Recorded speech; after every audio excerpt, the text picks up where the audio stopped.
It's been 10 years since the split and the founding of Shardul Amarchand Mangaldas. The firm you envisioned in 2015 to the firm you're running today, how would you compare that? And what surprised you the most when the things actually unfolded? When Shardul and I realized we were going to separate and Sam was going to come into existence, first was strategy of how are we going to deal with Bombay, because it's such an important commercial center. And, I knew Akshay. Shardul and he were on the board, then he and I were on the board of a company. So I had known him, and I realized when I started talking to him that we had the same vision and approach and values of what we wanted in a firm. And I think that was what clinched it for me, that I will have a partner who has the same vision of building the firm, literally from scratch if you look at it, into a firm that we want. So I think for me that was the very first step. The second big step is communication. And I think the way we communicate with each other and the way we run the firm is where both of us know exactly what each one is doing. Seeking guidance and advice from each other, sharing thoughts, I think is another very, very valuable piece for me. So we've departed from the original model, or not Amarchand model, but typical model of one managing partner. We have two managing partners. So I think how we work together as a team is very important. And when you have somebody who thinks like you, to me, that was very important, very critical. And I think the growth in Bombay, which is so important for the firm, is I want to attribute entirely to Akshay. I've been there to support him there, but he's led that growth. Well, to be perfectly honest, I don't agree with the last bit. I think it's been a team effort, not only of mine, of Pallavi, Shardul, but also I think all our partners, right? We've been very, very fortunate in having a great bunch of partners who came together. To be perfectly honest, at the start I was quite skeptical. There were various perceptions that one had of Amarchand Mangaldas as a firm.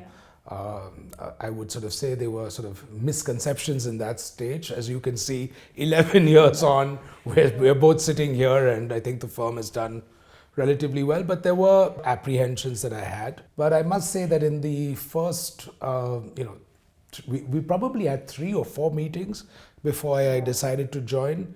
And in those 3 or 4 meetings, I was quite clear. I said, look, this is a great opportunity. Of course, it's tough because to start something from scratch in Mumbai, notwithstanding the great brand equity of the firm, the legacy of the firm, nevertheless, it was going to be difficult. The fact that we are now close to 400 lawyers in Mumbai in itself is testimony to what we've been able to achieve. But we've been able to achieve as a firm. I think that one of the things that we have, and I think that we are very fortunate, is that Pallavi and I, like she said, we sort of talk every day, we communicate all the time, we're on the same page. Of course, you're going to have different views and different opinions on certain situations, but I don't think there's a single time that I've had to sort of sit back and say, we've not been able to resolve things. Yeah. And that I think is sort of testimony to our journey. I would say different views on same issue is important, because then you bring out so many different perspectives. Yeah, but we've never had something that's not resolved. I'm going to come back to that. Yeah. And I'll just add one more thing. I remember in one of our first conversations with Shardul, this was in fact, and he said, look, think of this like a blank canvas. You're starting from scratch. You are the artist. You can decide what you want to do. I am there just to help and support you and to achieve whatever it is that you want. And in fairness, I think that's actually what happened. Where there was lots of flexibility in terms of how we set up the office, who we hired, how we sort of grew it. So Akshay, was your one good decision after setting up Shardul Amarchand Mangaldas? I think without a right partner to lead, you cannot lead. That's true. So the firm has grown. I think when you split, you were about 60 partners and you are now 186 roughly. Yeah, roughly 180. So if you could tell me the numbers a bit, how big is the firm now? We're close to 1,000 lawyers. I mean, just shy. 925. By July, when the new guys all join, We'll be at 1,000 we'll be lawyers. just yeah. about 1,000 lawyers. And that doesn't include your staff and no, admin. staff is just, in addition. yeah. So with the staff and all, we should be what 1,400, 1,500 people. But fee earners will be 1,000. I think that's the correct matrix is fee earners, which is 1,000. Yeah. You have run the firm for 10 years with both of you at the top.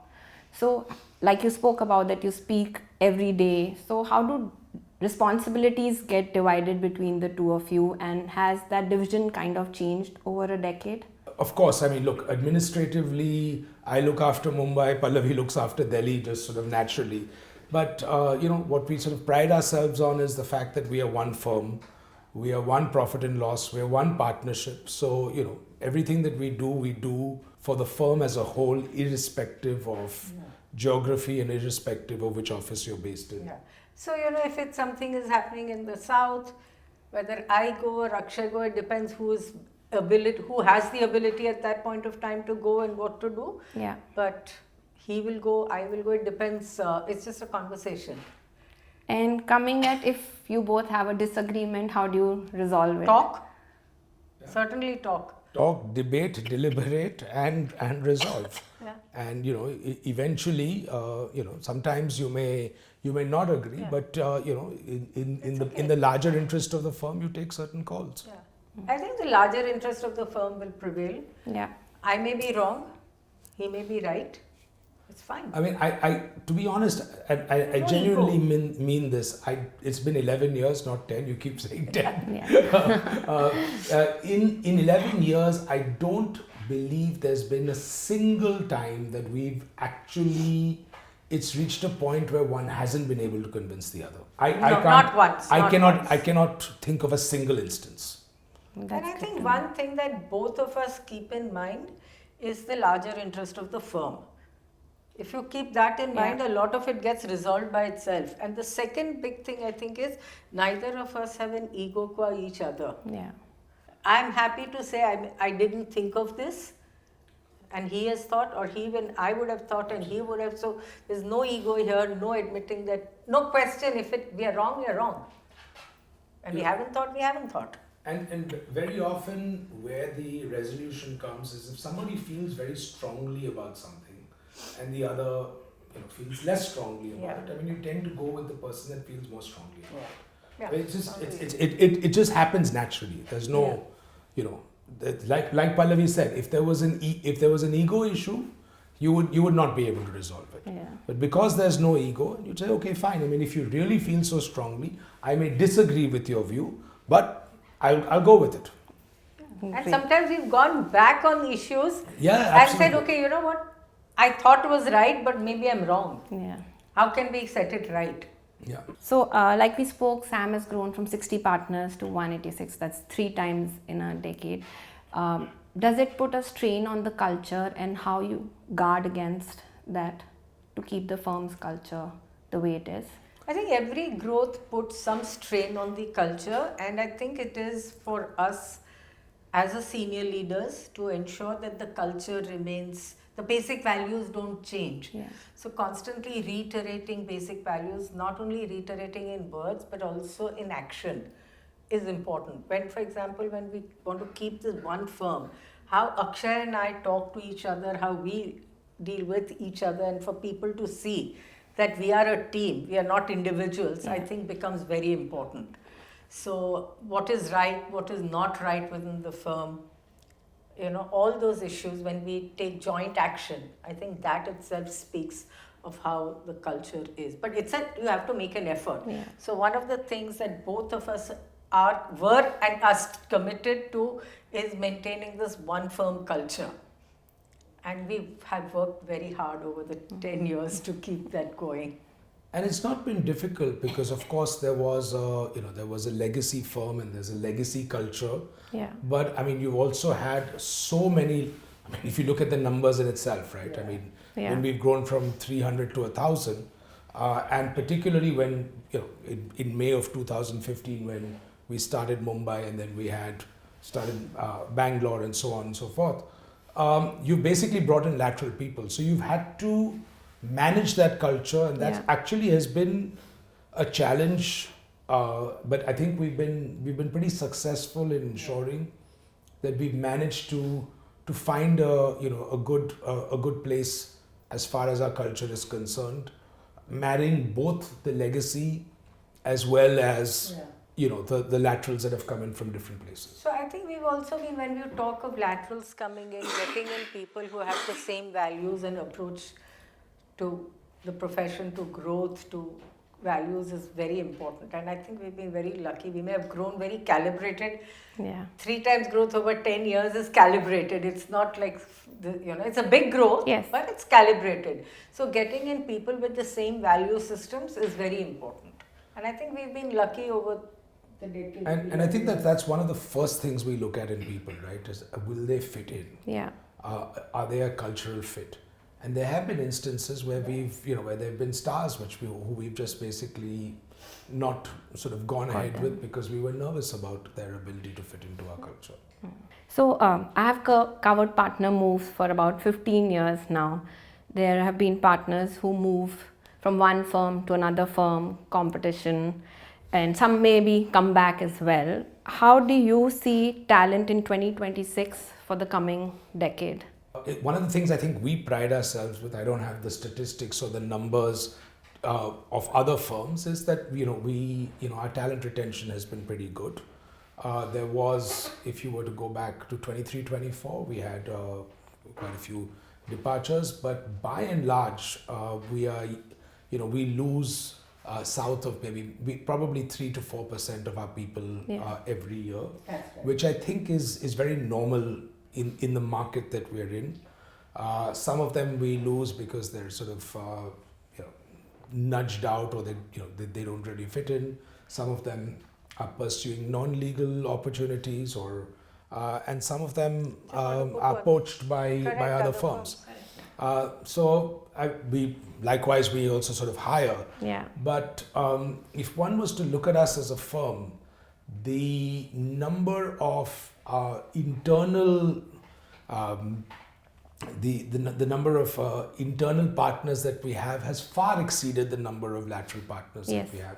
And we've managed in that sense. So I think barring maybe 1 or 2 years where we've had a slightly larger exodus, and particularly, for example, if there is a team that has left, I think we've done okay on talent retention. I would agree, and I think losing some partners, getting poached, other firms poaching is now routine. The market wasn't very mobile till 2015, and when the firm split, that's when for the first time, at least I saw mobility in the legal market here. Since then, it has been mobile, and good if it's mobile. It just means that the firms have to be on their toes to do a lot for talent retention, and I think we do a lot for talent retention, to give them the opportunity, to give them the empowerment, to give them the atmosphere to grow, nurture them, give them all the facilities that they can to grow. And do you see anything for the coming years, how it's going to change I think this is a trend that is going to continue. And don't get me wrong, there are several of our partners that we've lost that we feel bad about, who've been good, but we've also sort of gained with the entry of some, some stars. So I think this is, one has to accept that this is the market that we live in. It's the legal industry is just like in any other industry. You're going to find that this is a trend that will continue. You have a great talent pool as well, so. Yes, we tend to be quite an attractive firm for poaching. So just wanted to also understand, when a partner leaves, what kind of honest internal conversation happens within the firm, within the management? Is it compensation? Is it platform? Is it growth opportunity, or something totally different? I think there is an analysis, at least I know Akshay and I certainly talk about it. Maybe some of the other partners we talk about it as to what happened, why Yeah. did it happen, could we have done anything differently Yeah. for that partner, for that practice, whatever. We definitely will do an internal analysis. Yes, we have to And do you know, it. and often the answers are not things that you would sort of think of naturally. Yeah. Like so very often it could just be overcrowding in a particular practice and an opportunity in another firm where that practice is less crowded. Yeah. Things of that nature. Correct. So we do an analysis. Of course, we do exit interviews for all. Pretty much for everybody that leaves the firm. Yeah. They will have an exit interview, and that feedback also sort of comes out to us. Yeah, of course, you have to look at it, and you have to sort of try and understand what went wrong, and Correct it. Yeah. to the extent that you need to. Yeah. So if you look at your retention approach, how do you think it has evolved over the last decade? I think the approach is more to, as I was saying earlier, is to provide the right opportunity, the atmosphere to grow, the culture to grow, that people are valued and Yeah. they must grow. We both believe that the firm cannot grow if the partners don't grow. Yeah. So two of us growing has no value. It's your team, the individuals and the teams who have to grow. So, and we need to showcase our bench strength and our people to our clients. Yeah. So I think those conditions and creating systems around the growth, I think that is important so that nobody feels left out. They are able to go out, project the firm, project themselves, get the recognition, the reward. All of the systems have to be put in place, but creating that right atmosphere is very, very important for everybody. And let's not kid ourselves, right? Compensation is also very important. Yeah. So we need to make sure that we are competitive in the marketplace, and sometimes that's a conversation that we have. We discuss with HR. Are our bands in touch with what's happening in the market? Correct. So those are discussions. We that are had all the calibrate, time. recalibrate as and when it's required. So 15 years ago, when we had interviewed Mr. Shroff, this is what he had said, and that stayed with me.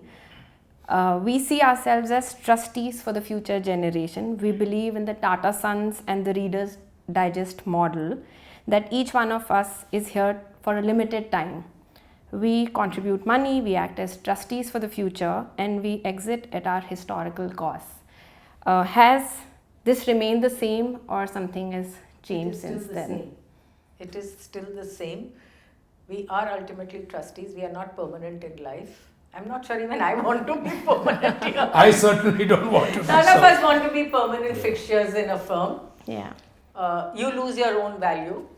We have to go. But as I said, we as a firm have adopted a dual model where there may be one person from the firm, one from non-family. Yeah. And that will continue. Okay. We see great value in having that. Ultimately, when you talk of the next generation, it's next generation from the Shroff family and the next generation from the rest of our partnership, and we have a very, very robust partnership and very good people. So at the end of the day, I am confident that we will do what is good for the firm first. Whatever else happens, the firm first. So when we spoke in 2024, that's when the management board was expanded. You got 2 family members and 2 non-family numbers, and I had spoken to you and you had said 9 was the number that you settled at. It's been 2 years since then. Do you think the number should be increased, reduced, or the structure should be changed of the management board? I think number may remain the same. I think it's working fine at the moment. Yeah, Okay. number is good enough for us. And as you're aware, there is a majority non-family. Non-family, yeah. Yeah, On the 5. 5:4, but will Yeah. always remain, majority will be non-family. What does the next generation of leadership at SAM need to look like? I am very committed. You cannot have a leader who is not committed, who is willing to make sacrifices, who has a vision and thinks of others first. I think firm first is the first thing. Absolutely. So also you talk about the next generation of family that has come into the management board. How do you ensure that the family's continued presence in the leadership doesn't become a ceiling for a non-family member to reach at the top? No, because the non-family will always be in the majority.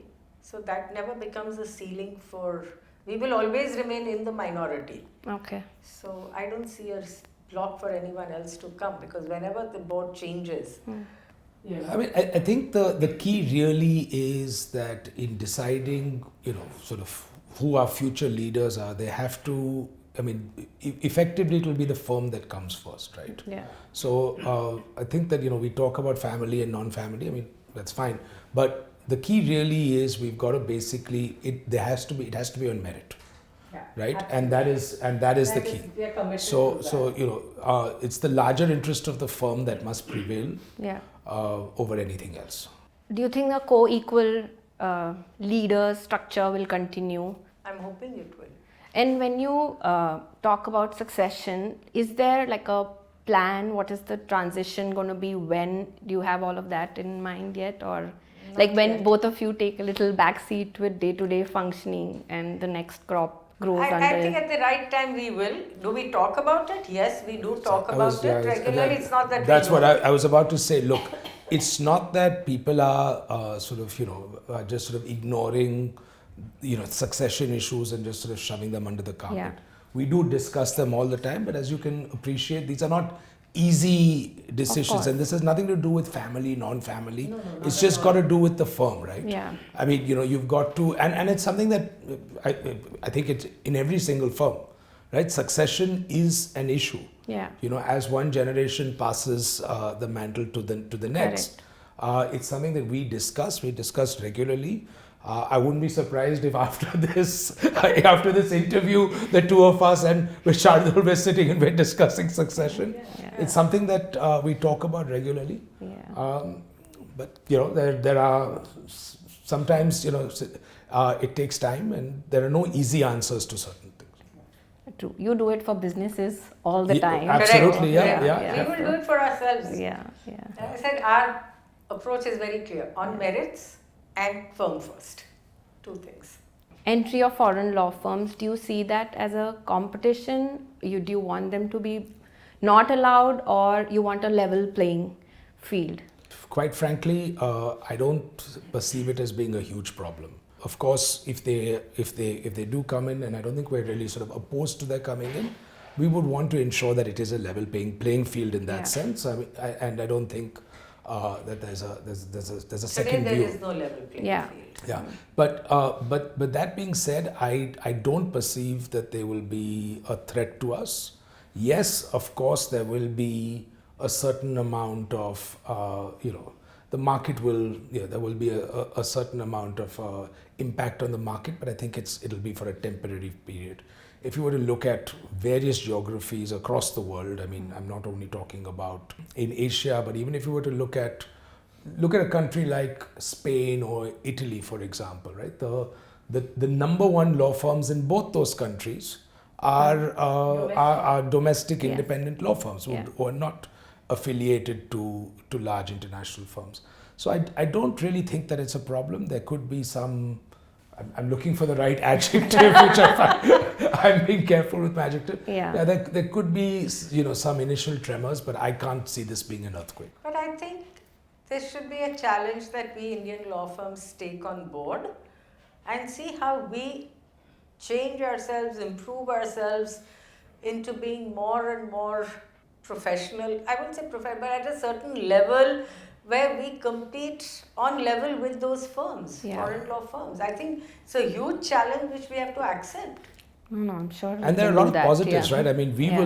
it will force Indian firms to get their systems Correct, professionalized absolutely. more, etc. I mean, we think that we are able to compete with them today. I mean, if I go back to 20 years ago, for example, and if you look at the quality of output of Indian law firms and you look at where it is today, that gap has actually shortened, and there are various instances where clients actually appreciate the work that we are Yeah. doing more than they do some international firms. But I think the testimony is very clearly when private equity firms came into India, they always came with their foreign law firm. Yeah. And we have the Indian firm, but now they don't need their foreign law Yeah. firm. They're very happy with what the advice, work product, everything that the Indian law firms give.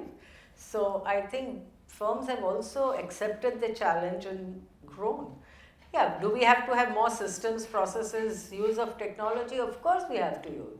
We have to invest in the firm. Do you have plans to go international? I don't think so. I don't think so. It's not that we haven't sort of discussed it, thought Yeah. about it, but I don't really, like personally. Not at the moment, for sure. Yeah, I think we have enough on our plates here. Yeah. And my own personal view, this is my view, Yeah. is that it might be a little bit of a distraction with limited benefits. Okay. I think there's just so much growth opportunity here in India. Why not just, this is my home turf. Yeah. I'm so familiar with it. We are so familiar. We have talent. We have everything. Why would I want to go and spend myself outside? Not in money sense, but just use my energies. I would rather use my energies to grow here.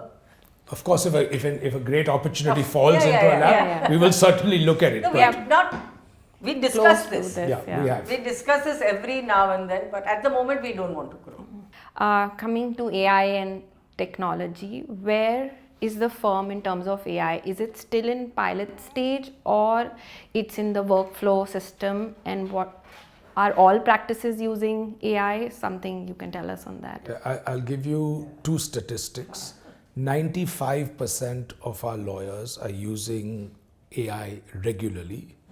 50% of them, more than 50% of them use AI every single day, and sometimes more than once in a day. So that should give you a good idea. I think we were Part of us now. we were the first firm to sort of bring Harvey on board, or Correct. first large firm to bring Harvey on board. Yeah. And Naval heads our sort of our AI Leads that initiative program for and us. initiative. And yeah, I mean, so we're using AI quite a lot.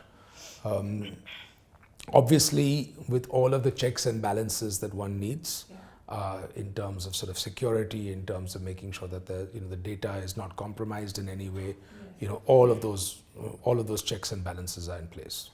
Yeah, I think for us, investment in technology has been a priority for quite a while now. Because even and I'm so happy that we did invest in technology, because when COVID happened and we had to shift to work from home one fine morning, literally at 11 o'clock, Akshay and I spoke and we told the firm that just go home. 17th of March or 18th of March 2020. We could do that instantly because our systems were already in place. That afternoon we went home and started logging on and working on Teams and our iManage. So we've invested a lot in technology. We have very robust platforms. So we have our internal called SAM Atlas, which is our intranet system. We have SAM Wise, which is our knowledge portal.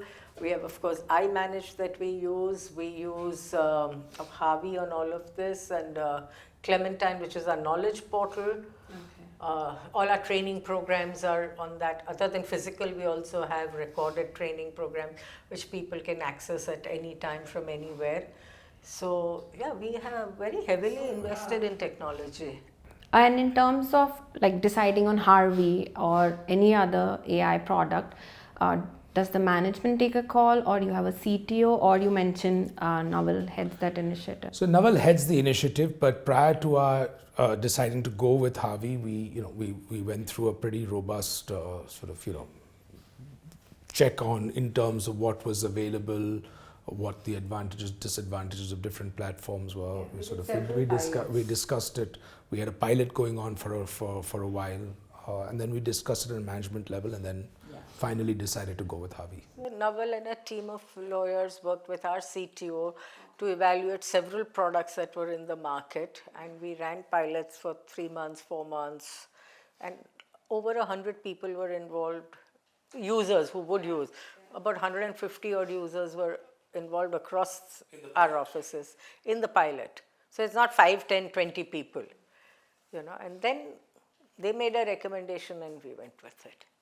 So obviously this was big news that Kirkland is investing a lot in AI and investing in building their own AI.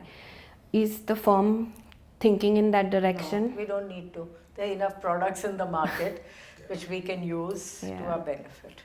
Okay, and when we talk about AI, we also talk about billing, are you seeing any pressure from your clients to move from a hourly billing to? Not yet. I mean, not as a result of AI Yeah. as of Okay. now. I mean, of course, there are billing pressures Yeah. all the time, but not as a result of AI. Yeah. Also, I think that we're yet at a very early phase in the usage of AI. So it's not like you're sort of blindly trusting it. There's yet a lot of, sort of physical manual checking that we do Yeah. in terms of the product that comes about. We find that where Harvey's actually really helped us is in legal reasoning. As far as legal research is concerned, I think there's yet some work that has to be done. It's progressing very well.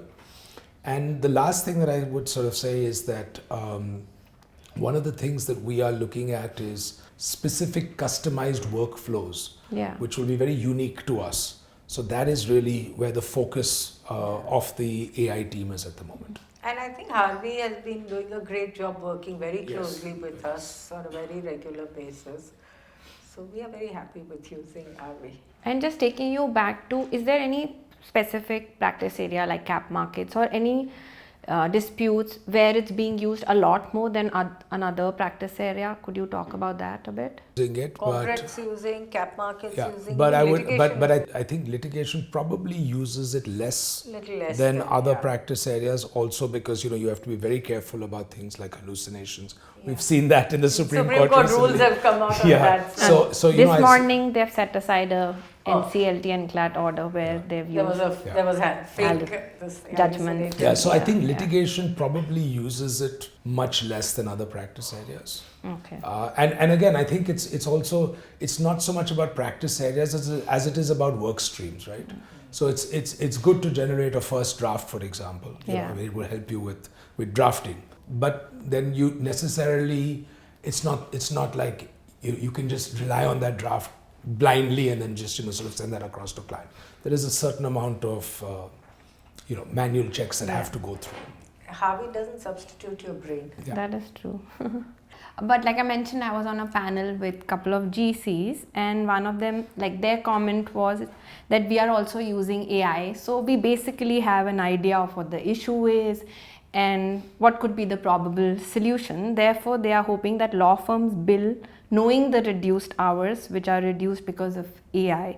Basically, they want the benefit of lesser billable hours seen in the final bill. What do you have to say about that? So that will happen. I mean, that's natural. I mean, it's going to happen. Yeah. I mean, I think the sequitur of that is also that lawyers will be able to do more work. Yeah. So ultimately, the billable hour from our perspective will I mean, it's yet going to be the same thing, right? Whether it's 8 hours in a day or 10 hours in a day or whatever is your Yeah. standard, you will yet be doing that amount of work. But from a client perspective, that client will not be, if a particular task was to take 10 hours and it gets done in 5 hours, we're going to bill 5 hours because we will have another client task that we can do for the balance 5 Yeah. hours. So I think it's a win-win for everyone. Okay. And in terms of use of AI, has your hiring gone up or down for freshers, or the number has stayed the same? May see an impact going forward. As of this year, I don't see think a there's been an change. impact. Going forward, maybe. Because this is maybe use of Harvey and AI has been fairly new at the firm level. Yeah. So we have to wait and see the impact and it's like how much people are using. But I guess over a couple of years, we will see an impact. Yeah. But right now, the headcount has more or less Not because stable. of AI, certainly. Yeah. Is the firm also rethinking about how juniors are trained, like how we all were trained? We used to do the grunt work and now it's being done by AI. So are you thinking on how the juniors training happen? The ability of a junior to use AI, right? So there will be AI training for all of them as Yes, well. yeah. So of course things are going to change. I mean, I don't think there's any doubt on that. It's just a question of, we need to sort of adapt to the new world. I think which we're already doing, and it's going to continue. But for some of us who've been trained in the old way Yeah. of doing So the I grunt feel work, it'll be- for us to accept that the new generation doesn't want that because they can use it, Yeah. is a challenge. It's for us to change and accept, but we have to think of newer ways of training these. But even if, for example, if the first draft comes from Harvey, we will now need to spend time with them and training them as to how to read that draft, what to look for in that draft, where the law is. So we will need to spend more time with those juniors if we want to train them. And I think you more or less answered my question. What is the immediate future plan for the firm, if there's any new development that's going to come in next couple of years? Are we It's just going growth. But calibrated growth, I think we've always been very clear that it's not about numbers. I mean, it's not about crossing, being the largest firm out there. It's a question of making sure that, our growth is calibrated, it's thought through. And the right people. Unlike other jurisdictions, I don't see law firms in India listing anytime soon. So I think it's the focus has to be on bottom line more than it has to be on top line, and that's kind of been our philosophy. Obviously, at a particular scale.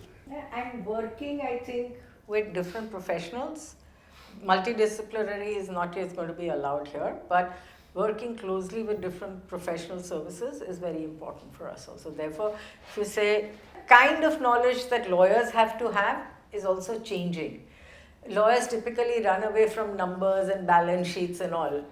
But I don't think lawyers can now run. If you want to do an M&A deal, you can't run away from balance sheets. It's the first thing I tell, any of my juniors who are working on any M&A transaction. As I said, please look at the numbers.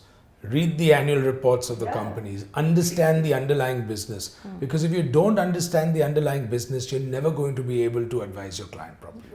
And if there is one challenge that the firm faces, I want each one of you to tell me one challenge that gives you maybe sleepless nights or something that bothers you. I think for me, and I don't want to sound as if I'm contradicting myself, but I think talent retention is always a challenge, right? We've been fortunate so far, but that is always the challenge, because ultimately any law firm is only as good as the people that make it up. I would add to that is security of data and security of this thing, because of number of cyber attacks and all that we see. How secure are we at the end of the day? That is also important for us to do. So every big company in India, whether they admit it or not, have had a cyber attack. That is something that we have to be on our toes. But the first challenge is talent. And what more can we keep doing for talent and talent growth? Talent is retained if there is growth, if they feel there is growth. Thank you. Thank you so much. Thanks. Thank you.